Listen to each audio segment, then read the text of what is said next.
and welcome to the PSC Photography Podcast. How about that, eh? We've done 19 shows as the Camera Creations Podcast, and now, through some jiggery-pokery and realignment of this, that and the other, we're going to call it the PSC Photography Podcast, and open up the door to photographs taken with phones or cameras or video recorders or cinematic movie recorders or whatever, anything that can basically make an image. And we're saying, yeah, okay, bring it in, we'll discuss it, and it can be part of the group. One of the reasons is that it will expand the breadth of the topics we can talk about on the show, make the podcast last longer, and have a greater kind of interest for more people. And we will take in whatever is in the PSC Camera Creations MeWe group, whatever is in PSC Photos group, which incidentally remains a competition feeder for Photo of the Month there. But also there's another little group called PSC Videos, which not many people know about, but we can pull them all in together and talk about imaging in this new PSC photography podcast. The other change is that I've ditched the makeshift website, which was on the back of my domain, and we've included this now in the main PSC feed RSS. So don't be surprised if you don't see any more podcasts popping up in the Camera Creations feed, because you'll see them in the main PSC feed. Bit confusing, I know. If you're not interested in photography, well, firstly, you won't be hearing me say this, but secondly, you can just ignore the PSC photography podcast and just skip to the main PSC ones. It's all a bit of a mess, frankly, but I'm trying to think about how to level it out. And the phones show chat.uk will form the basic website for PSC Photography and PSC Camera Creations. I told you it was confusing, and it is. We're on show 20, though, and the first of these new ones, and it's May the 7th. And as a opening theme for our new look podcast, we have decided to throw in something about phones. My best photo taken with a phone. And I'm joined today by a larger team than normal. Ed Hause, Chris Clayton, Joe Hickey, Charlie, Winston, and Ian Bundey. So all together now. Hello. Hello. Hello. Hello. Well done. So just a quick one then to say that the MeWe group is intact, the Camera Creations one. You can still go and use that, and we will feed into stuff from there. Ahmed B-Bars jumped in and said, just finished listening to the last podcast. Great show as always. Thanks for critiquing my cat shot. Good constructive feedback. Mohan Molly Goda also says, great show again. Enjoy the critiquing. All valid points made on my Kingfisher pick, and it's motivated me to go back to the RAW and see if I have a better option. So I'm glad that those two worked out well, and I think generally the critiquing thing worked really well as well. So obviously people like to do a bit of sending in of photographs, and the panel can have a go at what they think about it. Ed, you've got something to add at this point? Yeah, I thought it was a really good show. It was one of my favourite ones, maybe selfishly. Just it's nice to get feedback, and you don't always get that much feedback in the forum. Sometimes I think I'm sorry to Chris and Ron for making them look at spiders. I'll try and find something a bit less creepy crawly next time. It was only very small though. Again, the groin photo again. At the top of the wooden block basically with the stones and sand on it. I've gone back and I've had a look, and I'm not quite sure that cutting off the corners really does it for me. But again, it was all really good. I've tried it. Maybe I'll try it again. That was the one with like a tree trunk. Yeah, exactly. Yeah, okay. They're big solid sort of lumps on the Suffolk coast. I'm not in terms of the I was just picking up on one thing you said last time, Chris, the AI side of things. I'm generally anti-AI in art, so I'm on the side of I'd rather not see it anywhere near anything artistic. Wider use, I'm wavering on a little bit, as it has been useful for me too in some things, but I do worry about the sort of general trend of using these things in art, because I don't think it really. I think it's overwriting some of the sort of the human part of art, and that art is supposed to be a human endeavour.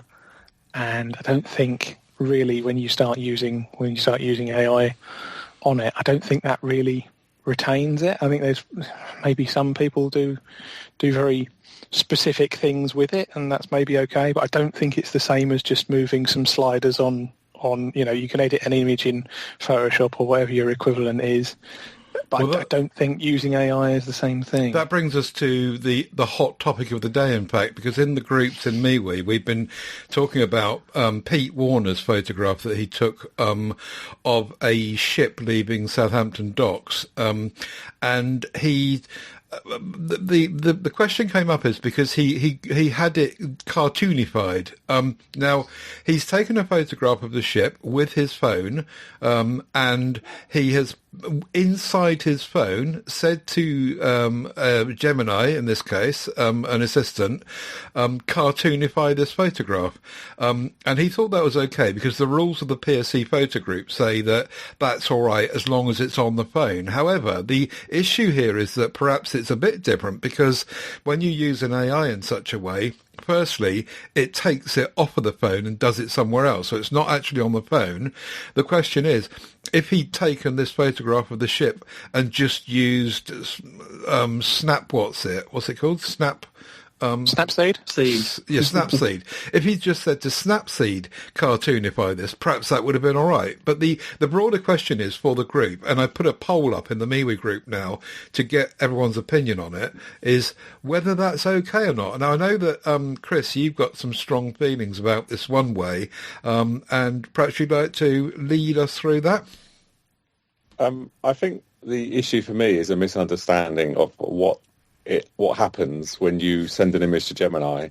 So if you open Gemini and upload an image, regardless of what you ask it to do, any edit that is made, it will reconstruct the entire image from scratch using AI, and the image you uploaded is nothing more than a reference image for the AI to learn from and to reconstruct. So obviously the example we've got here is quite an extreme one, so it's more obvious that every pixel on that image is AI constructed. But even if you just took a snapshot of a person or a flower and just said, change a small, for instance, if there's a person, you just said, add glasses to this person, it wouldn't just construct a few pixels to render the glasses on a person. The entire image, every pixel, is AI. The resolution will be changed, the bit depth will be changed. File format, obviously, is going to be a JPEG, but it's going to be way more compressed than the original if you're uploading in full quality. It's AI. From the whole image is an AI generation from the point that you send it into Gemini. For me, it's totally different than if you're in Lightroom or Photoshop and you select a few pixels and you just AI remove them. I think that's fine because, the image, for the most part, is still captured on the camera. But regardless, I'm not saying Pete didn't go and take a photo of a boat. I'm just saying that once that image is sent to Gemini, that's not a photograph anymore. The output is completely AI generated. It's not a photograph. It's an AI concoction. I don't really think that it would count as a photograph in any way. Interesting. Once it's been output. Interestingly, he posted the original photograph as well, and the back of the boat on the back of the ship is on the original was missing, and the AI has made it all in the frame, hasn't it? Yeah, I mean that's what AI does. It's just like it's a bit erratic sometimes. Sometimes it's good and it does a better job than others, but regardless of how good or bad the job is, it's not an original photograph. The whole image is an AI generation. And that's my issue with it, really. Any other thoughts, anyone? I think at what point do we say, okay, this is AI? Because you could do a little bit of AI on an image. Does that qualify it as being AI? Or is there like a scale at which point your image is all of AI? Is it 50% AI, 5% AI? You know, there must be... It's 100%. Yes, I agree with you. It is 100% AI. But at what point do you determine that? So if I make an image in Photoshop and I use 95% AI with generative fill, is that acceptable? Is that okay? Versus one that's completely made with AI. I think more for me, the point I was just trying to get across is what's happening when someone does upload an image to Gemini. I think people don't realise that the output is AI. 100% You think people AI. don't know that the whole image is generated? I guarantee you they don't know. I mean, that was evident in the MeWe conversation, that people didn't realise that the output is 100% AI. And that's actually something that's something that put me off the Kyra camera in the end totally, was that it basically, the output, I could think of lots of sort of interesting ideas of like, could you offer like family photos, but you could as a service, but you know, have them like, if they want it to be done in a sci-fi way or something like that, you know, could you do all that in that camera? But essentially, what you got at the end of it depended on how much you paid per month with the Nano Banana stuff. It's basically like you can have up to a 2K image for, you know, I don't know the precise prices anymore, but, you know, a couple of £1 a month gets you a 2K image, a tenner a month gets you 4K, and if you pay £20 a month, you can have an 8K image. That was, you're not, whatever you've taken it on, whether it was a Micro Four Thirds camera or a smartphone, what you get out of it at the end is not the image you put in. I think it's different to like generative fill, which I think is more what you were suggesting, Charlie, is like if you've got a subject in the middle and you fill that with, you know, dark, moody light, then I think that's still probably going to be in something like Photoshop. I think the problem is that, as Chris raised, many people don't seem to realise that it's not the same image, it's a completely different image. As Chris said, each pixel is changed to like an AI fake pixel, the resolution has changed. Whereas I think there's legitimate use cases for using AI. So in my case in Photoshop, I'll do a long exposure with light trails, and then I do generative fill over the light trails. They're still the same light trails, but I put generative fill over them to make fake light trails. And then what I do is I reduce the opacity of the fake AI generative fill light trails to enhance my original light trails. So I would do that quite a lot. So it's still AI, but it's still my photo. It's not like a fake photo. I'm just using AI to enhance the original image. I think that's how AI should be used.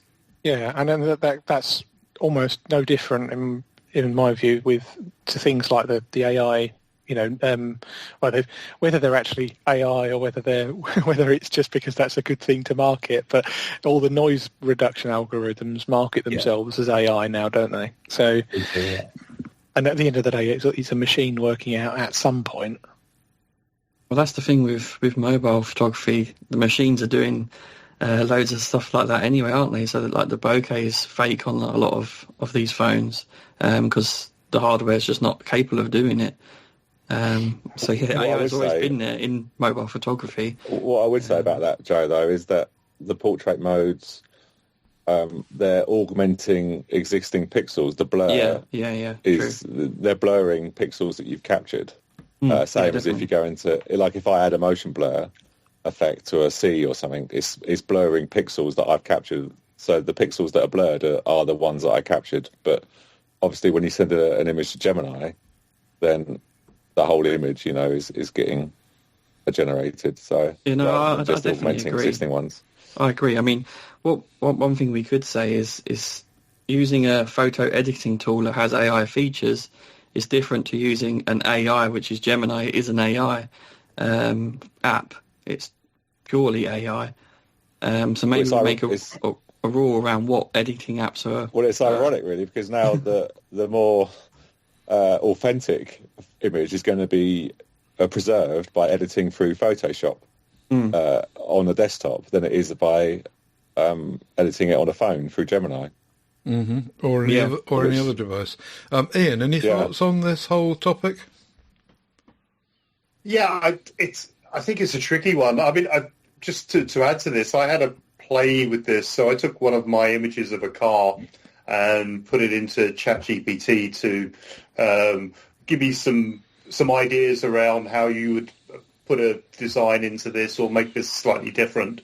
And as Chris mentioned, it completely recreated the image, which was horrible. So I think I'm with you that, again, there's a lot to what you can add within Photoshop and Lightroom to an edit to maybe create a new image from something from you, but as opposed to getting just ChatGPT or Gemini to create something, I don't think it is. There's nothing of you in it, is there? Really, there's no intent from you in the image at all, even if it is a pretty image that like of the boat and stuff. But yeah, I think it's probably a step too far, to be honest. The other argument as well, Ted, is if you think about it, that cartoonifying something isn't really a photo. And I think Chris could agree, like, what was that shot where you sort of made a silhouette of London, basically made a piece of art? You could argue that that's not a photo. Digital art, yeah. I mean, I've got no issues with people disputing some of my images as which is fair, isn't it? Not photos. I always, when I post them, I say, digital art. Which is fine. And it's fantastic art as well. I love it. And I like what Pete Warner's done, but it's not, for the competition of PSC photos, it's not right for that group. I think the AI group would be great for that. And what's like people producing AI art in there would be good to see. But it doesn't hold place in PSC photos for me. We've got a poll going on. I agree, yeah. I agree with Joe. Sorry, Ted. I think the problem with the ship transformed into a cartoon is it's a bit like a digital ship of Theseus, which is a thought experiment that says that, is an object the same object after you change all of its original components over time? I think that's kind of what we're looking at, and that's really the problem with this digital AI generation, that it's not the same image that you put in. That's like Trigger's broomstick, isn't it? He's had the same one in Only Fools and Horses for years. Ed, you had your hand up there. Yeah, something I've been doing a lot of reading into over the last sort of week or so since the Find X9 Ultra. I almost said Pro there, but there's so many of them. The Find X9 Ultra came out, and I was looking at GSM Arena's review of this. I noticed basically their 26 odd megapixel pictures didn't really look any better than I'd seen from any of the other Honor or Vivo or anyone else, or Samsung or Apple. And I looked into this, and actually since the Snapdragon 8 Gen 2, the sort of the imaging pipelines have been redrawing textures in the way they think it should be. So if you're taking pictures of, it's really obvious in brickwork and greenery.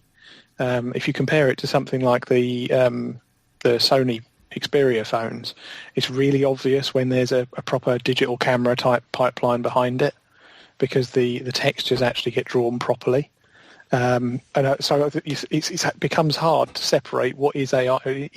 If they're merging multiple frames and then going, that looks like grass should look like this, that looks like brickwork, the brickwork should look like this, it makes it a very hard sort of line to cross. What's actually taking a photo? Yeah, this is a good point, because like the Samsung moon shots is a fake moon, isn't it? It's not, and that's a good example there as well. And actually leading on to it, I was comparing the Poco X3 NFC I'm using right now with the Pixel 7a, and side by side I noticed the depth of field was different.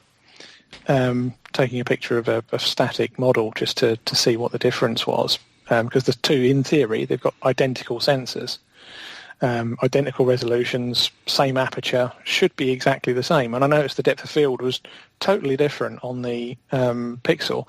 And what it turns out is part of their imaging pipeline analyses the whole scene and says, that's the subject, this should be sharp, and then recreates the sort of the image from what it's getting from those multiple shots, which I didn't realise it was doing. It's almost like focus stacking, but with you having no input. It just goes, that's the subject, I want them sharp.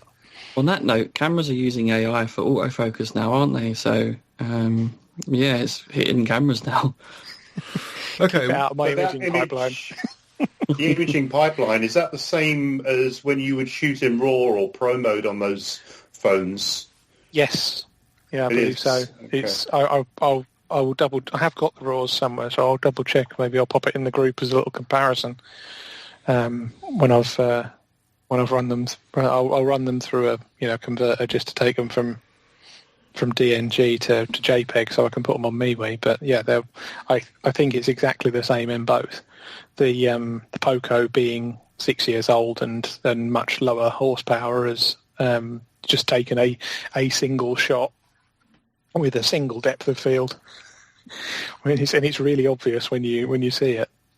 Well, that's not uncommon, I'm sure.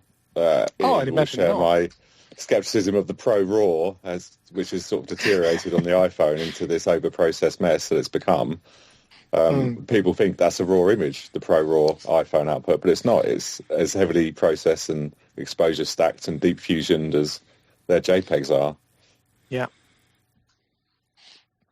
Yeah, the deep fusion actually is basically just doing computational photography on the RAW. From what I've read over the last week, there's no way of getting away from it apart from, I think it's Halide still got their process. It's Halide, and Lightroom has like proper raw images, and I can understand why you do need computational stuff because when you don't use it in anything other than a sort of stellar light, you just get a noisy mess. So I'm not saying there's no place for a bit of computational processing, but I think it's getting a bit out of hand at this point. Stellar Light, that sounds like a beer. What I was going to say was that in the MeWe group, the PSC Photos MeWe group, I did post a poll earlier today, and it's going to stay up for 3 days, but it looks at the moment as if 50% of the respondents are saying, no, don't allow AI here. So as long as we can clearly define what that means so that we can say to people that are considering putting up a photo like Pete has, an image like Pete has, then that everyone can be clear about what's acceptable and what's not. I think that we here probably, particularly you, Chris, if you can, come together after that poll's finished and put some wording together so that it can be clear to people in the group what to do and what not to do. Is that okay? Yeah, sure. And I just want to stress that I'm not having a go at Pete or anything. I definitely want to. Don't want to feel like we're picking on him. No. It was just an image that kind of provided the catalyst. The entry point to this. And Pete's a lovely bloke, and he'll be more interested in this conversation himself than everyone else anyway. So he'll be absolutely fine with it. So no problem at all. And we encourage it just in a different group, I think. Yeah. Too right. Okay, so let's move on to my best photo taken with a phone, the theme of tonight's show. And we've got a whole bunch of photographs in the PSC Photography shared album on Google, on Google Photos. So I guess it's a question of everyone picking one out and having a look at. There's so many here that we could be just here all night. So perhaps take it in turns to pick one, and we can have a look at it. Where should we start? Ian, you pick one first. Cool. It's supposed to be your favourite one taken, of course. The favourite one of somebody else or mine? No, yours. I think the idea of the theme for this show was to say this is the best picture I ever took with a phone, as opposed to a camera. Okay. I think it also combines the sort of the emotion with it as well. I have one that I took 10 years ago. On the iPhone 6S Plus in Bali of the sunset, and I think it was probably my first proper photograph taken on a phone, and so it's still sort of to me it still looks okay today. The one thing I did when I looked back at it, I have listed another photograph which is more sort of colourful, and that was the one I thought I took on the phone, but I actually took that on a camera, so that was a bit of a cheat. But yeah, I think for me, so the one we're looking at is the one with the boat in the middle, in the middle distance, and the clouds and the red, because people looking at the album just need to know which one it is, really. Yeah, the one of the boat was taken with an iPhone 6S. The other one I took was with a very small point and shoot Samsung NX3, I think. Mm-hmm. The really interesting thing is that it straight from the camera. So these have basically just gone into Google Photos 10 years ago and haven't been molested by Lightroom or anything like that, or even Snapseed. So I think that makes a difference. Again, I don't know if, as phones have got better and the cameras have got better, I don't know if they've gradually got worse. But yeah, for me, that's my favourite, because it has the memory there, but also I was pretty happy with what I actually got out of a phone. Mm-hmm. Okay, so thoughts on that one, everyone? Do jump in and feed back to Ian. I really like that one. That makes me now miss my iPhone 6S Plus. That was the last time I thought I liked the iPhone colours. So I rue the day I smashed mine, and I should have just got it fixed instead of getting something new. Mm. It's really nice. I like the balance, the way you just got the boat. The boat is slightly off centre to the left. It just works. It's just like almost deliberate enough to not look like it should have been in the centre. It's just far enough off. Mm-hmm. And it's a really nice balance. Anyone else? I really like it, and I think there's something kind of authentic about these. I think me and Ian have got kind of similar kind of timeline in terms of phones and cameras, and around this sort of time when you're taking phone photos, there's something really sort of rewarding, probably more than ever. As we get more cynical, you kind of forget how kind of rewarding, gratifying it was just to get a really nice image, sort of banging camera all done, and it's kind of nice to see an unprocessed or just a really nice scene like this. So I can see why these sort of images kind of push you forward to keep going. Cool. And it does make you think, if you do need this brand new Ultra X9 Pro or the Leica phone, when we were producing these sort of things 10 years ago, mm-hmm. with an iPhone with much smaller sensors and a single camera rather than multiple cameras on the phone itself. I don't know if we're getting lazy or we're losing maybe a little bit of the creativity that we had back in the day. I long for the day when you could put a phone down and it didn't wobble all over the place. Yes. There must have been a lot of competition for you, though, Ian, in selecting your favourite photograph, because we've seen quite a lot of your photographs of your Formula One stuff, and some of them have been just stunning, but this one is your favourite, so it must have that special edge for you. Yeah, I think you've got to feel something to a photograph, and it was just that the sunsets in Bali were amazing. So whenever you go back and look at that photograph, you bring back memories, and I think that's having a connection. I probably see that with a lot of Chris's photos as well, that you have that memory, you're taken back there. So I think it's not just from a technical perspective, it's the emotion you've got within there as well. Sure. Okay.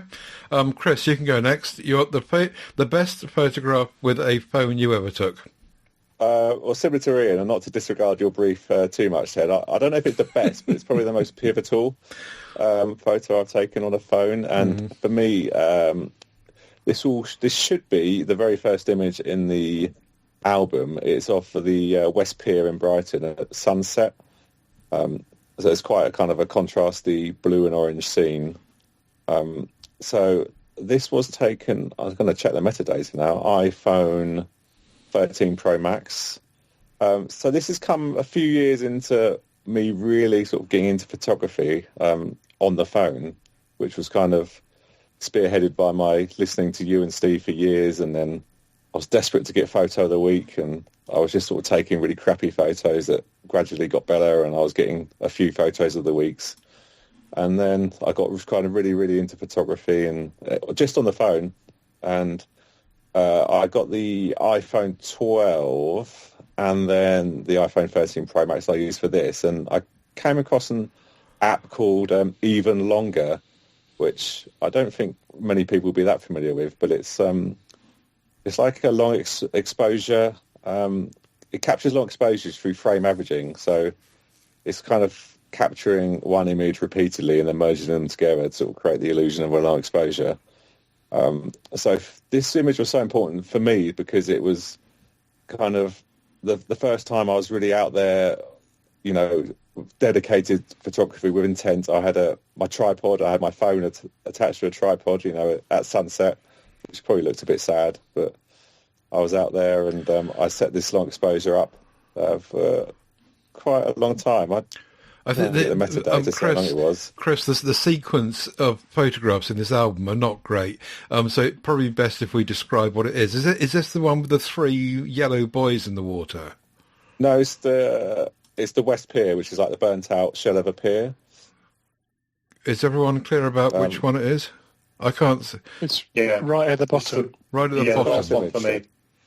Oh, okay. So the one with it's right in the centre of the frame, yeah? Bottom right. Yeah. Yeah. With the pier right in the centre. Yep, okay, I've got it. Okay.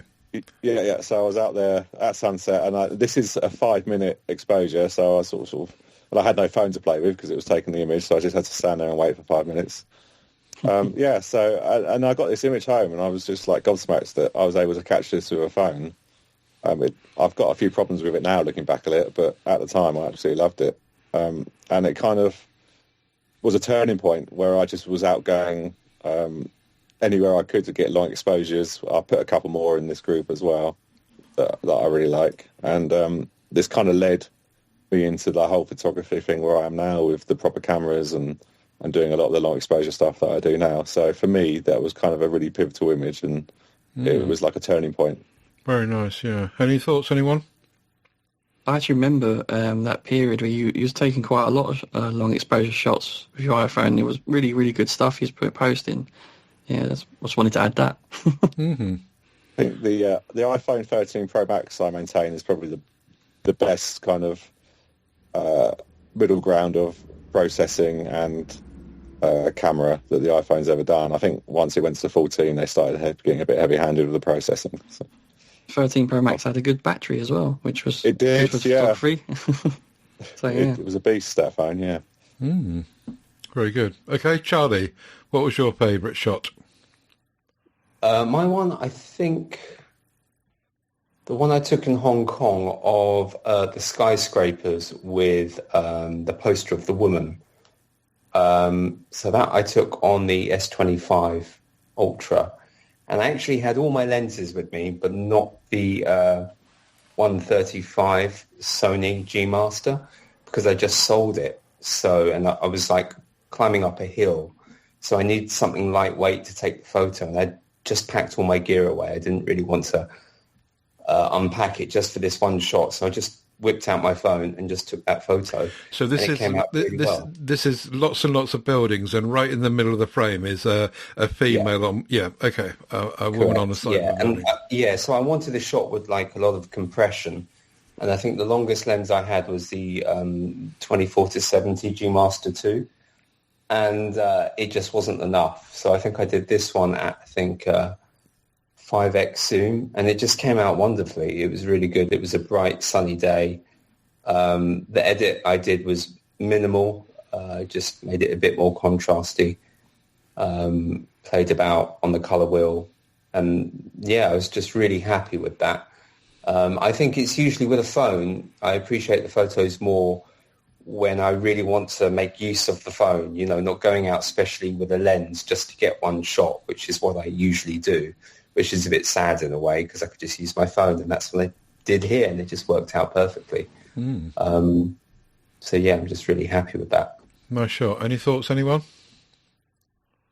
Yeah, Charlotte, I've got a question. So I really love it. It's an epic shot. Thanks. How do you think it would have been different if you'd have taken it on a camera? What would have been different? What would we be seeing differently to this? Would it be just more compression, more popping of the billboard, or? Yeah, so I did take it with my camera with the 24-70, but it didn't have enough reach. And in post, I would have had to crop it in. I think I did crop it in, and it just, even though I've got more megapixels to play with, it didn't come out well. And with the Samsung camera, and as Chris was discussing with, I think, the Pro Raw on the iPhone, you get this terrible sharpening, like just over-the-top processing. It's horrendous. And I was fortunate enough not to get that with, I think there's a cut-off limit with the Samsungs. If you go over like 5x, then the processing starts to kick in. You know, when you go 10x or 20x, it just looks horrendous. But here I was quite lucky, and the colours came out well. But with the camera, I wasn't getting the compression I wanted because obviously there's a lot of buildings there, and it just didn't look right. And I was getting too much of the framing around the harbour, which I didn't want. I didn't want any water. I just wanted the skyscrapers and then like a portrait of the woman in the poster. And did you, I'm sorry to just keep on, but did you go out with the intention of getting this shot, or was this you were up and you saw it? Yeah, funny enough, this was just complete luck, really. I went there to try and get a view of the harbour and a picture of the skyscrapers, which is very different to this. You know, if you Google Hong Kong, you get the classic Hong Kong harbour. That's what I was trying to get in the daytime, those kind of images with the rolling hills in the background. And when I got my shots, I wasn't actually that happy with the shots I got. There was a lot of haze in the sky, and it just didn't come out well. And I thought, if I had a longer lens, I could do compression and then get the shot I wanted without the haze of the clouds. So I was feeling a bit annoyed about not getting the shot I wanted. And as I was walking back, I just saw this poster, and I was on Logan Road where Victoria Peak is. I don't know if anyone knows it, but it's actually free to go up there. Otherwise, you've got to go through the tourist trap and go in the complex and pay to get the same picture. So I just saw that and took out my phone, and I was there for maybe a minute just snapping photos on my phone, and that was the one I really enjoyed. That's the one I liked the most. Very nice. Okay, cool. Ed, the best photograph you ever took on a mobile phone? Well, this has been a difficult one for me because I've gradually, as I've gotten more into cameras, I've lost interest in phones. I just found, especially once we lost the shutter buttons and the decent controls that the Lumias had, I stopped really enjoying it. So I had to go back a long way. I think the favourite one for me goes right back to the Nokia N8 sunset I took from a pub called the Ramsholt Arms. I don't know if Ian's been to that one. It's on the Suffolk coast.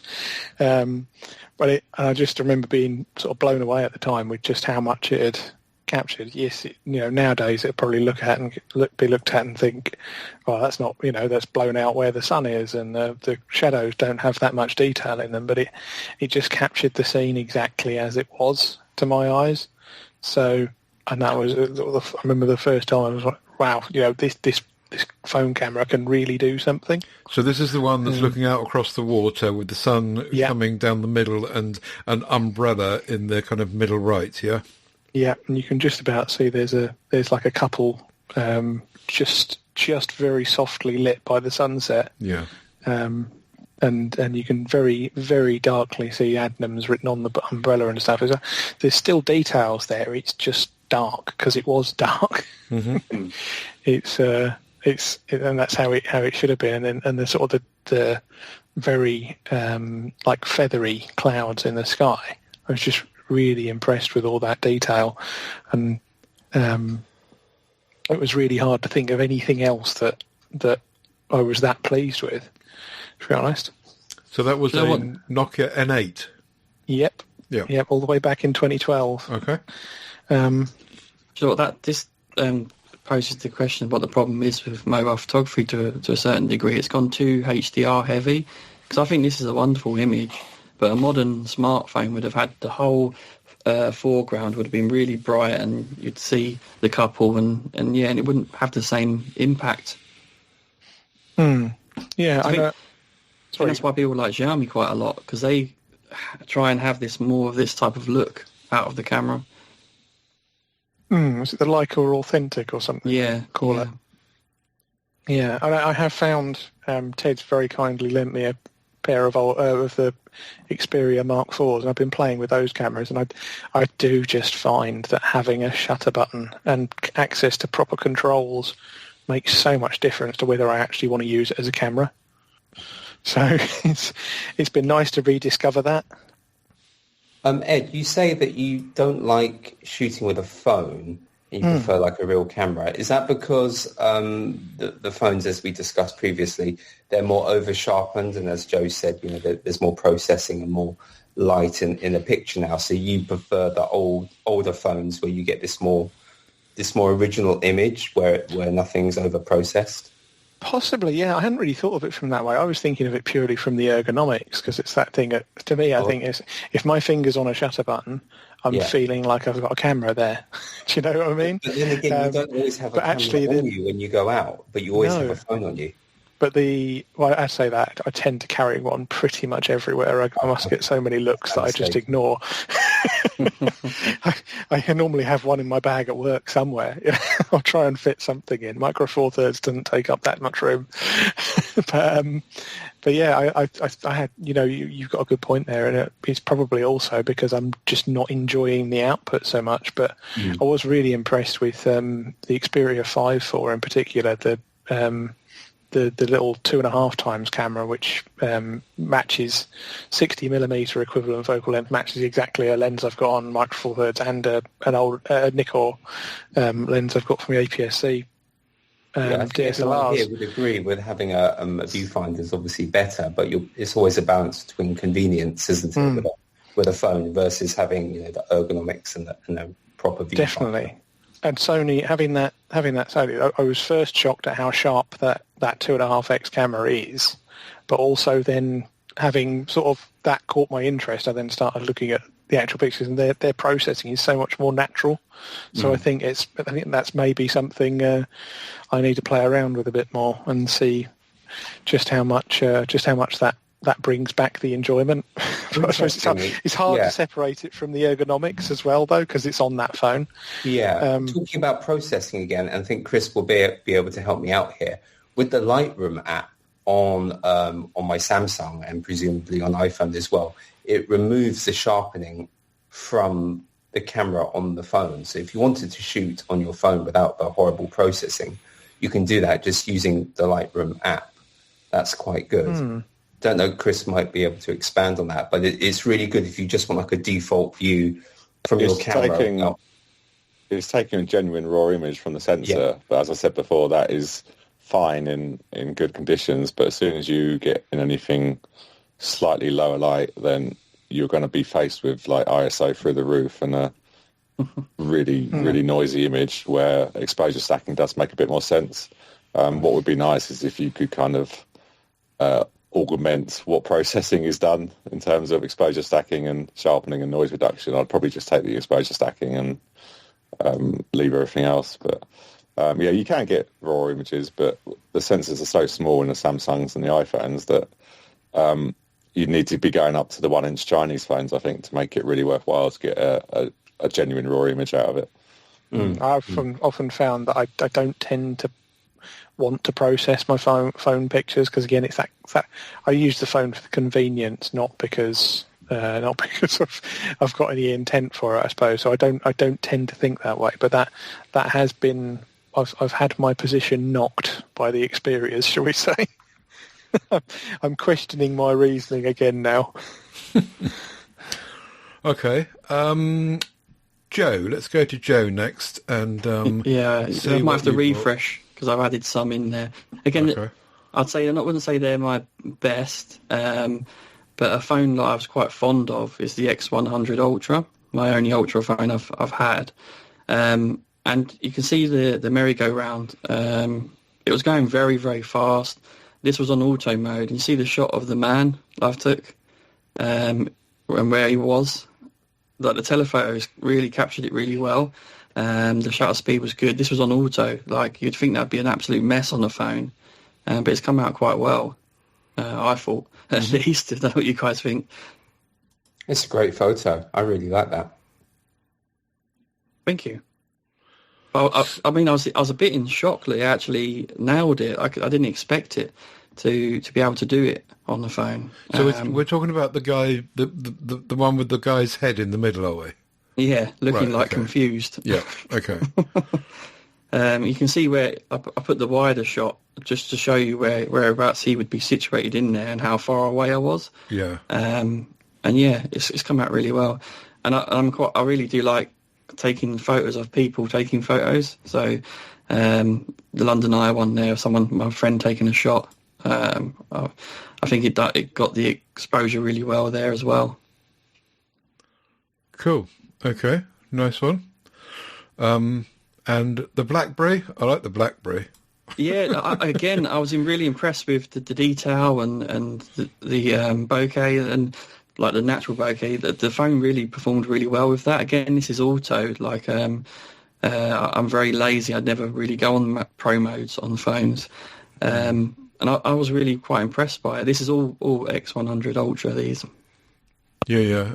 Ed, you like your macro. Any thoughts on that BlackBerry? He's had to step out for a sec. No, sorry, I'm back now. He's back. No, it's really good, isn't it? Looks very sort of clean without too much, interference. So maybe there's something else I can look at for slightly better, slightly more natural pictures. That looks really good. A Vivo X100 Ultra. Yeah. That brown stuff just towards the top of it is very sharp, isn't it? Mm. Very nice, yeah. Indeed. I do like my macros, so I'll have to try and come up with something. We won't have Blackberries for months yet, will we? So I can't do a Blackberry, but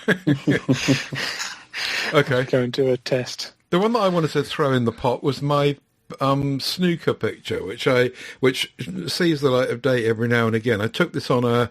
Well, it tells me it was a Nokia 8, but I think it was a Nokia 8 Sirocco, personally, the phone that I really loved. And I just... there's a couple of things I don't particularly like about my snooker shot, which is that the front red ball is not round. So the wide angle has just... That is just not round enough for me. It's made a slightly egg shape. And the other thing is that... I don't particularly like the fact that you can see stuff in the black around the back of the table. On reflection, I think that it might be better if it was completely black back there. Now, I know that you guys would easily be able to manage to do that using Photoshop or whatever tools, but I'd have no idea where to start, frankly. But laying those two things aside, I just really like the juxtaposition of the balls, the colours, the texture of the cloth, and I just thought it was a really nice picture, and I enjoyed taking it. Any thoughts on that, anyone? I've been around long enough to remember this. I think the first time. And it's one of my favourites. It's one of the favourites in this whole album. I love it so much, and the snooker cue, it makes the image because you've got the perfect leading line, and you've got what I love the most, where there's no overlapping balls, crossing paths. They're all separated, and they all kind of form a triangle towards the back corner. I agree, though, if you brought those shadows down at the end, it would add a bit more contrast, but as you said, that would be easily done. So the question I think you should give it a go. Was you actually playing snooker, or did you just go there to take pictures? No, this was during a game I was playing. No, I really like it, because I like snooker as well, and I often use the cue to sort of try and line up shots to one side like that, and it makes me think of someone trying to line up their shot. You're right, yeah. Okay.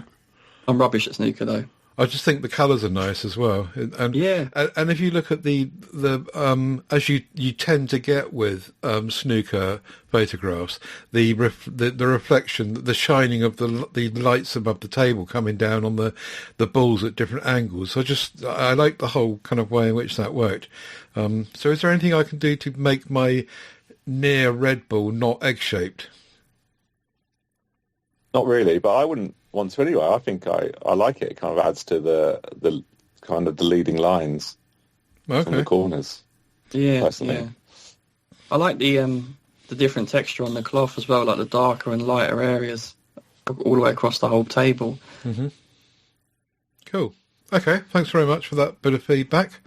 So, right, where are we going to go from here? We've done that bit. Ed, you put some notes in the recording notes here. Did we cover this while you went along, or is there something still to say from there? Yeah, we did, I think. Okay, yeah. So Chris, you did the next bit. Same question to you. Is that covered now, or do we need to visit that? I think so, yeah. Yeah? I think so. Okay, and Ian, one more bit for you. Did you cover that in yours? Yeah, I think so. I think it's a similar sort of journey that Chris took from sort of phone photography into going into cameras. But I still think there's a place for mobile because it's with you all the time and you can experiment with it. So, yeah. Okay. I will pick up one thing Ian said, if that's okay, where he said that things really took off with the introduction of Pro Raw. That was exactly my experience. I remember I got the iPhone 12 pretty much specifically for Pro Raw because that was kind of revolutionary, where it was stacking raw images, giving you a lot of leeway in the edit. And it was a massive difference. At the time, it really did make a huge difference in terms of how you could edit the images. So I think Apple really sort of hit gold with Pro Raw, and they've kind of started to ruin it in the last few iterations. But yeah, that was a big deal for me as well. Great. Okay.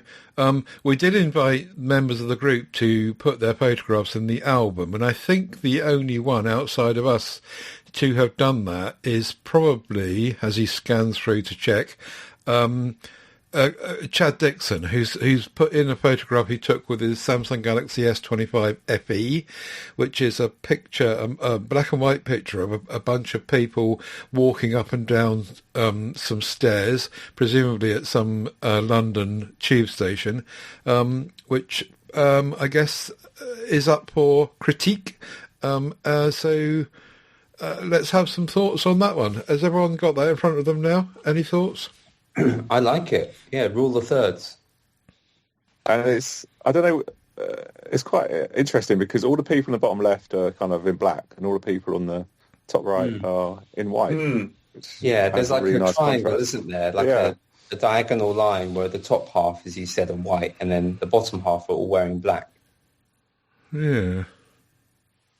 Interesting. Anyone else? And also with that, the ones in black are going up and the ones in white are coming down. It's like almost we planned. just put some patterns in there that aren't actually there. Chad was standing there all day to make sure that he got the right combination of up walkers and down walkers. For an interesting image, though, isn't it? We're all looking at it and finding patterns and there's points of interest. It's a good photo. I mean, I like it. What aspect ratio is that? 16 by 9? No, it's wider. I think it's 21 by 9, if I had to guess. Yeah, but I think it really works for the shot itself. It's again, it's one of those things that makes you look at it more and more and see things, which I guess is the sort of the art of creating a great photo, is that people look at it for longer than just swiping past it. So, tell a story. Yeah. What I actually like is you've got like a house at the back on the right, and the tip of the roof is just touching the line of the subway entrance, which I kind of like. And there's also a pair of eyes looking out from the top of it. Even that pattern, there's a white fronted triangle and then a darker fronted triangle on the other side. It's just if it was my photo, I would use Photoshop and I'd actually make the other side of the building the same size as the one on the right, and I'd make it so it touches the top entrance. Just so you've got symmetry. That's just me, though.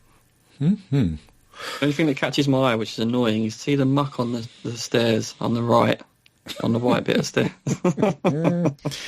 Yes. There's also interesting reflections and shadows, though. So on the left, you've got quite a lot of reflections going on the wall, and then on the right, you've got long shadows from the sun. as you say, there's lots of stuff to pick out in that picture. So thanks for putting that in there. I think that I think I'm right in saying that's the only one. But if you're posting photographs into the group for discussion, please put them into the shared album. If you put them in to the shared album like Chad did there, then we know what you mean pretty much. You're happy to have them discussed. But if you just put them in the group, then we're not quite sure. So the link to the shared album is on the website at phoneShowChat.uk, so you can always find it there. And let us see what you've been shooting, and we'll add it in. So now we move to the kind of catch-up, the fortnightly catch-up from anyone that's been taking interesting photographs or anything that's in that photography album still that we haven't discussed. The world is your oyster. Chris, you've got quite a few that I think were over from the week before, the last show, weren't they? Yeah, I've got some holdovers, which is lucky because I haven't really done anything in the interim. But a few weeks back, took a little walk to a place called Slindon Estate, which is just past Arundel. And it wasn't a dedicated photography trip. It was like a family day out, family walk. But there was some amazing bluebells there. And I just had the one lens with my Sony camera, which was a 70-200, which I thought might help with a bit of compression, which turned out to be the case. So I got one kind of bluebell image that I'm really happy with. It's just kind of a vista of all the trees with some light coming through. It wasn't the best time of day, middle of the day, harsh light. I didn't really fancy the 3 o'clock sunrise trip on that day. So I took a similar image with the iPhone just for contrast, which actually came out quite well, but it's a little bit busier and a little bit more kind of fussy. But I think my favourite image from that trip was the layers of countryside. I think I labelled it in the notes there. It'll be obvious which one it is. It's kind of a row of trees and a more orangey row of trees behind it. I think that was my favourite image because it's got kind of a watercolory kind of look to it, which was fairly out of camera. I just threw a preset on it. Looks like a painting. Is it AI? Yeah, it does a bit. Yeah, I'm not crazy about the composition. There's a bit of foreground which I couldn't really get right to not be so distracting. Didn't really matter how I cropped it. It kind of annoyed me a little bit. So it's not perfect, but I do like the feel of the image. So I got some nice bluebells. I'm happy with that.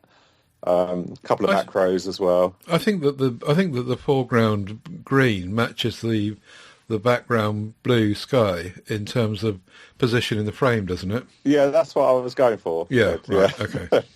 But I don't know, I just wasn't totally happy with it, but I'm a bit fussy like that. So that was that trip. Yeah, so I was fairly happy with it, but not, nothing groundbreaking. And I also got the drone out for the first time in a little while. Just up from mine, there's a load of rapeseed fields. Is that what they're called, rapeseed? Yeah. Bright yellow flowers. I've got my DJI Flip back into the air. I'm getting a bit fed up with it. It's useless in anything sort of beyond a strong breeze. You get all kinds of warnings and it barely moves. I think it's got worse in that aspect. But I also kind of like how sort of cheap and crap it is. I just throw it in a bag and get it up, and I'm not so anxious about flying it as I was with more expensive drones. So I'm quite happy. I've got some top-down views, which are my favourite kind of drone shots. Get some nice patterns and nice abstracts. So I put all those in the album as well. And the one I like the most is the one with the kind of the two more prominent lines coming diagonals from the left-hand side. It's just a really simple image, but I just find it quite pleasing. I was going to say that, and it could be a picture of a sofa or a cushion, couldn't it? Yeah, it could be anything. I kind of like that, and it maybe if it's out of context, people would have to look a few times to find work out what it is. So nice. I quite enjoyed my little drone flight. I had a bit of anxiety because I was about 1.5 kilometres out at this furthest point, and I didn't realise that it was obviously a lot windier where it was than where I was, so it struggled a bit, but just made it back. Very good. But yeah, that's all I've done really, not too much. Well, it's more than I did. Anyone else? Any thoughts on that, or any additions of your own from the album? Other stuff that's been put in there? I think I'm with you on the last shot, the drone shot. I think that's really great. The two lines on that, and also probably the first shot of the bluebells. So I live around the corner from a wood which has bluebells, and I go there on a regular basis, and I just can't find a composition for the life of me. So it's nice to see someone shooting something that's acceptable. Yeah, you need to find these kind of, I think they're called like artificial forests or something that are man-made. They get really clean floor. Yeah. You know, they don't have all the messy sort of branches and trees on the floor. But I had to go quite a way to get this one. So I was a bit disappointed because there was a more local one that I go to, but they've done some deforestation, so it's really messy, and I'd always try and get there for sunrise, but this one was just too far out. I'd have to get up at 3 a.m. for a sunrise on this one, which I'm not doing. So, yeah, I was quite happy with it, Ian. Cheers. Okay. All right, then. Anyone else? Charlie, you've been out with your camera? No, I haven't. No, Okay. Unfortunately. So I haven't got any pictures to show, only the old ones that I've taken over the years with my phone. Okay. Ed has had to drop out of the call. He did have something else to say about his S5D, which is similar to the camera you've got, isn't it, Joe? Yeah, quite similar. Yeah, but I think the D, didn't the D take something away or make it more, I can't remember now, there was something they changed about the D version, wasn't there? Mine's, I think, the newer camera. Okay. Mine's Mark II, 5 Mark II. Right, okay, well, if we're done with those items, then we'll move into the rumours and news for a double header from Chris and Charlie by the looks of it. So, a couple of items in there. What have we got? The big, I guess it's not a rumour now because Sony literally today dropped confirmation that the new Sony A7R6 will be announced on May the 13th. This is the A7R line's their flagship stills camera. I've got the A7R5 like Charlie has and like Ian used to have. So we'll be throwing our cameras into the sea next week. The rumour side of it is the rumoured specs, which are kind of crazy. So there will be a slight bump in resolution. We're at 61 megapixels now on the A7R5, and it's going to be 67 megapixels. The big thing here is it's fully stacked sensor, which is definitely unprecedented for a full frame with this resolution. We've got the Sony A1 and the A1 II, which is 50 megapixel with a stacked sensor, but this is, obviously a lot more resolution.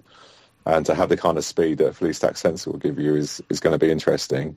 They're saying 30 frames. Can you very briefly, for those that might not know, explain what that means? It's the fully stacked sensor. Yeah, so I don't know the physics of it completely, but the long and short of it is it means that you can take a lot more images in a short space of time because the readout speed is so much quicker. The physics of it, to be honest, are probably beyond me. Okay. But yeah, it just means that at the moment, the A7R5's on, I think, 11 frames a second.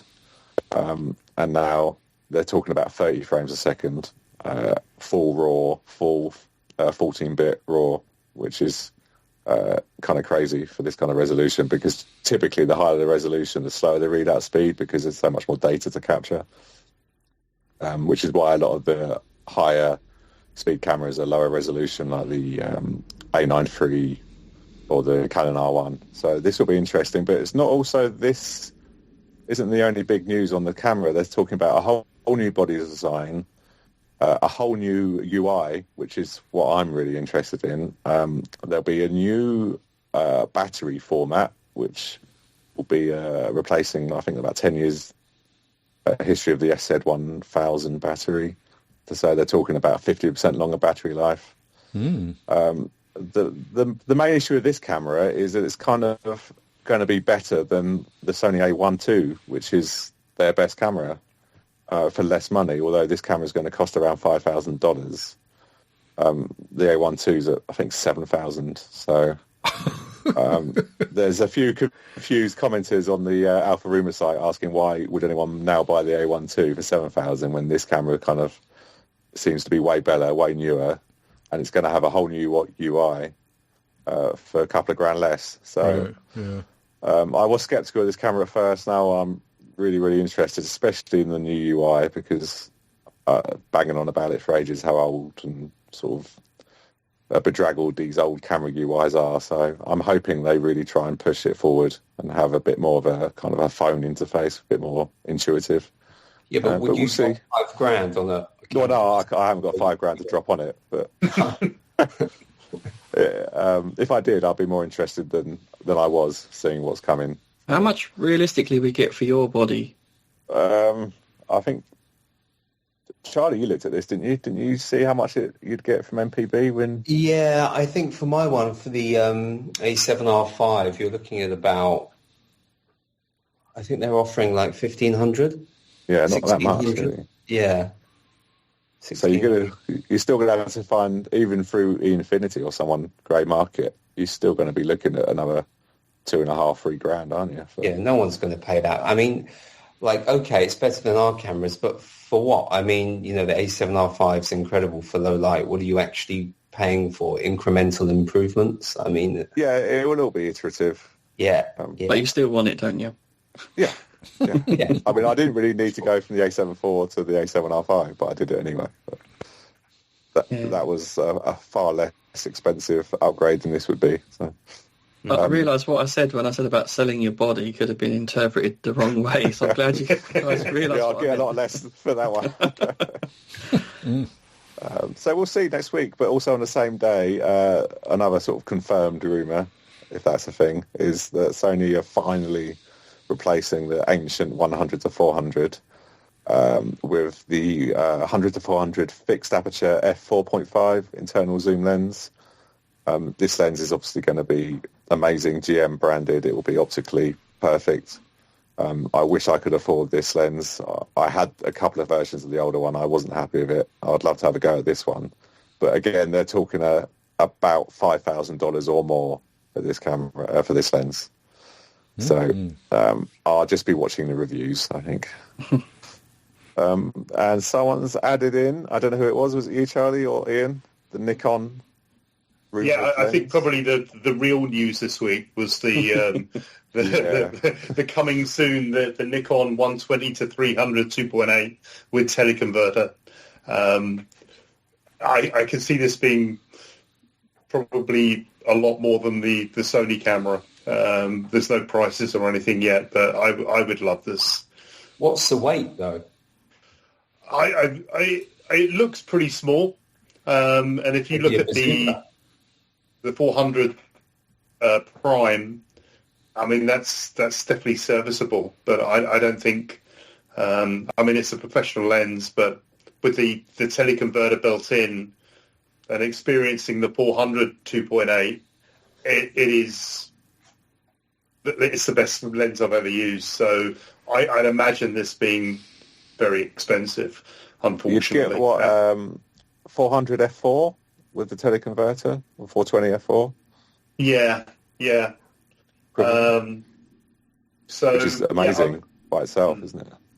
Yeah, because the 400 with the teleconverter, I think that goes to f4 and gives you 560 mil, but I say it's tack sharp. It's a really good lens, but I think it's definitely going to be out of my league. But it's interesting. Say Nikon don't bring out lenses that often, and something like this is where they've sort of launched the trailer for it before they've sort of given any details. So I'll be interested to see how much it goes for, and also if I've got an opportunity to maybe borrow one later on this year once it's released. What do you reckon it'll be a 5-figure price on this? I would think so. I mean, if you look at the 400 2.8, retail is 14 grand. So I would see this being around the 8-10 grand mark. I would assume, but it would be nice to try one anyway. Charlie's bought houses for less than that.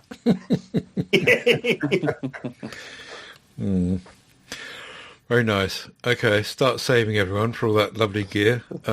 Charlie, you had some stuff to say about niche cameras? Yeah, just an observation. There was an article, a video actually on DP Review, just talking about how photography is moving more towards niche cameras and how modern cameras are, already better than most photographers, and that the bottleneck is usually skill, vision or creativity rather than the hardware, and how the industry is moving kind of in that direction of catering more towards kind of like digital lifestyle, nomad travel lifestyle consumerism. So you'd have like one camera for like street, one for low light, one for infrared. And I think this is really the market's way of like trying to extract more money, from the customer. It's saying you can't have one really expensive camera. You have to have several expensive cameras really just to achieve the same goal, which is sad in a way, because I've kind of been trapped in this kind of mindset. I have several cameras each for a specific use case, and I think the market is kind of going in that direction. That's just kind of what they were discussing, and they were looking at like the Fujifilm X Pro 3, how that's a very specialized street style. I think it's a rangefinder camera. And then you have that abysmal Fuji X half camera, which is just a joke. That's the one with the, I think it's a portrait orientated back screen or something. It just looks terrible. The sensor is wonky, isn't it? Yeah. So if you want to shoot landscape, you've got to do portrait. You have to turn it the other way, Yeah, which is a joke, isn't it? It is. It's outrageous. It is outrageous. And they're trying to really cater towards younger users. And you won't like this, Ted, they prefer shooting without a viewfinder. Yeah. So they're bringing more and more cameras to the market without a viewfinder, and they're kind of like, not focusing on like the OGs, the people who have been in the game for a long time, who just want a camera that works with a viewfinder. I mean, that is what the camera is about. I don't want a camera without a viewfinder. I see that as, that's something I don't want as a consumer. So it was really going into depth how camera brands are trying to attract new audiences, younger audiences, through this kind of hybrid photo video user camera, which is ironic because you could just use your phone if that's what you wanted, photo and video. You wouldn't buy a video camera, would you? You'd just use a phone. But this is what they're trying to do with their marketing. And AI wasn't really mentioned, but I do think AI in the use of, this is my own thought, I think using AI to create predictive composition would be a good idea to garner greater support for new users into the camera market. What I mean when I say that is like actually having the screen give you predictive guidance of the, leading lines, diagonals, rule of odds, these kind of things that newbies wouldn't understand. Having that just pop up in real time on the rear view screen or the viewfinder, I think that would be a really good use of AI. And it was just talking about these different things for building loyalty with customers that are yet to enter the market. Yeah. Good article. Yeah, it sounds very interesting, and I think you're right. All those things that you just said, and in fact, this goes a bit back to Ian. You were talking on the PSC about unbundling and taking apart the converged everything, weren't you? And this is kind of a similar kind of theme, isn't it? Yeah, I'm sceptical with Charlie on this, as they just want to sell you more cameras. But following this, I have been on eBay looking at 1020s and the Lumia N8 and stuff like that. It'd be interesting to go back to that and see what those cameras can do on those phones. They're relatively quite cheap now to try those niche cameras, I think. So, but yeah. You already get like niche lenses, don't you, for like certain things. So yeah, it is all about getting money. But you get more bang for your buck, don't you, Joe, with a niche lens versus a niche camera? I mean, there's only so much you could do with a niche camera. With a niche lens, you get a tilt shift or an infrared spectrum lens or something. Or macro. You just get more for your money's worth, really. Yeah, I've got that 9mm, and I've had loads of fun with that. I still want to get one of them, actually. Yeah, they're good fun, and they're pretty cheap. It's a shame that Ed's had to drop out, really, because he would have something to say about niche. Some of the lenses he goes after are really niche, and he's had some good results with that macro lens, particularly. I think it's a 30mm Olympus Zuko, isn't it? But he'll correct me, no doubt, in the group afterwards if that's wrong. But yeah, so is all this a big problem, or are we just going to embrace it and move on? The AI thing you were talking about, Charlie, sounds... At first I thought you were going to say this is terrible, but you actually said this could actually work. No, it's fantastic, because you're just basically taking a process that you would learn over X amount of months or years, and you're speeding it up for the user. So why wouldn't that be a good thing? I mean, I think that's great. If you could process information, whether it's cameras, language, mathematics, whatever, if you can speed that up for the end user, then that's a win, I think. And I can summarize the article by, in one sentence, and I don't like this word. Vibes over image quality is now the real category when it comes to creating new cameras. So they're looking at different, it's the experience, selling the user an experience over selling the user a product that can generate better image quality. But that's what I'm all about. I'm all about, creating high fidelity images. I'm not interested in the vibes or the experience, what the camera can offer me. I'm more interested in the image quality. But that's the direction the market seems to be going in with this kind of experimentation with niches. It's quite good to get the younger users onto a camera and away from phones. It's like their first camera. I think that's a nice aspect of it, I guess. But I think so, but I think with a phone, I would be all for a smartphone as they are now, but with an actual physical shutter button on the phone. Like I think Ed mentioned the new Oppo phone, the Oppo X Ultra 9, that has a physical shutter button, and then so does the iPhone 17 Pro Max and Pro. They have like a shutter button that has like a haptic kind of, you can toggle it for the zoom or something. I think that's a great idea, and I wish more smartphones had a button just dedicated to taking photos. Yeah, well, it's a conversation for another time, but phones are trying to become more like cameras all the time now with their external lenses on these Ultras. We'll have to get into that discussion another time, but it'll be good. Okay, last shout out to Chris and his photograph in the album of the 3 buildings with a giant long dinghy over the top of them, which I think is a terrific image taken with an iPhone 14 Pro Max in December 22. If everyone could have a look at that, and perhaps Chris, you could tell us what that is, where it is, and a bit about it. That's Marina Bay Sands in Singapore. So this was, I still only had a phone at that point, no camera, I believe. This is a long exposure made using even longer, and I can find, it doesn't give me the correct metadata, but I think it was about 5 or 6 minutes. That's what I normally used to do. I used to do way too long, to be honest, but it did kind of give the sky an ethereal look, and it was taken at blue hour. It's probably one of my favourite images I've ever taken on the phone, because it's got the orange lights and it's got the colour contrast with the blue water and the blue sky. One thing to know about Even Longer as an app, and if anyone's into sort of long exposures, I would highly recommend it, is that it takes genuine raw images from the sensor, as we were mentioning before, but because they're being stacked, it eradicates all noise, and you get the cleanest image you'll ever see from a genuine raw photo.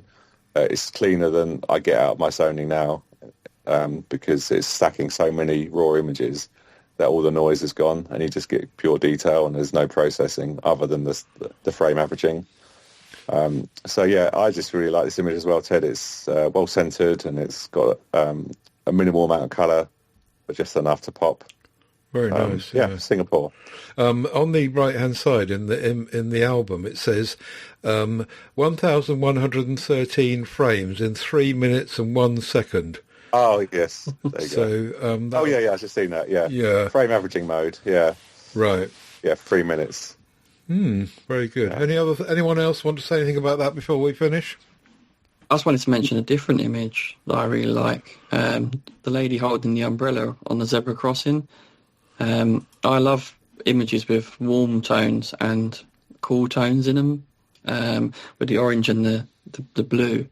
And this looks like she's posing for you. It's brilliant. I love it. It was absolutely pissing it down when I took this. It was so wet, I couldn't get my camera out, even though it's sort of weatherproof, whatever that means. It was absolute torrential rain, so all I had on me was a phone to use, really.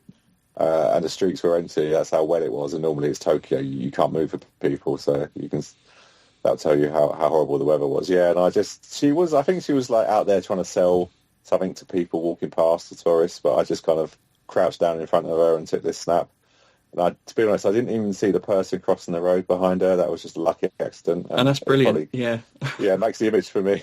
But I had no idea they were there until I got back. But yeah, I did up the blues and up the oranges on either side just to give you that contrast if you want to know. But yeah, I figured you might have, yeah. Yeah, it was kind of in camera, but it was exaggerated for sure.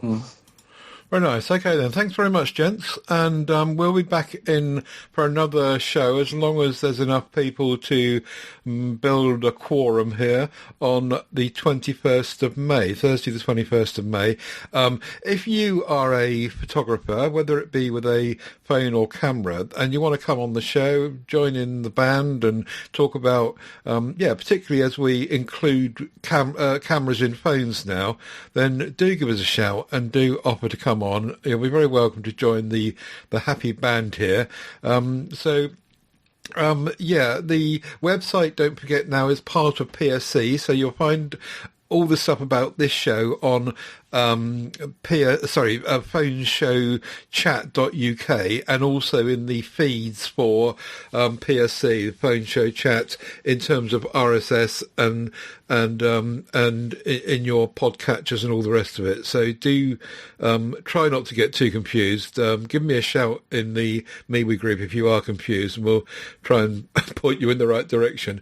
And we'll apologise for that straight away now. But hopefully we'll be back in 2 weeks' time, and we'll see you there. Thanks for listening, and take care, everyone.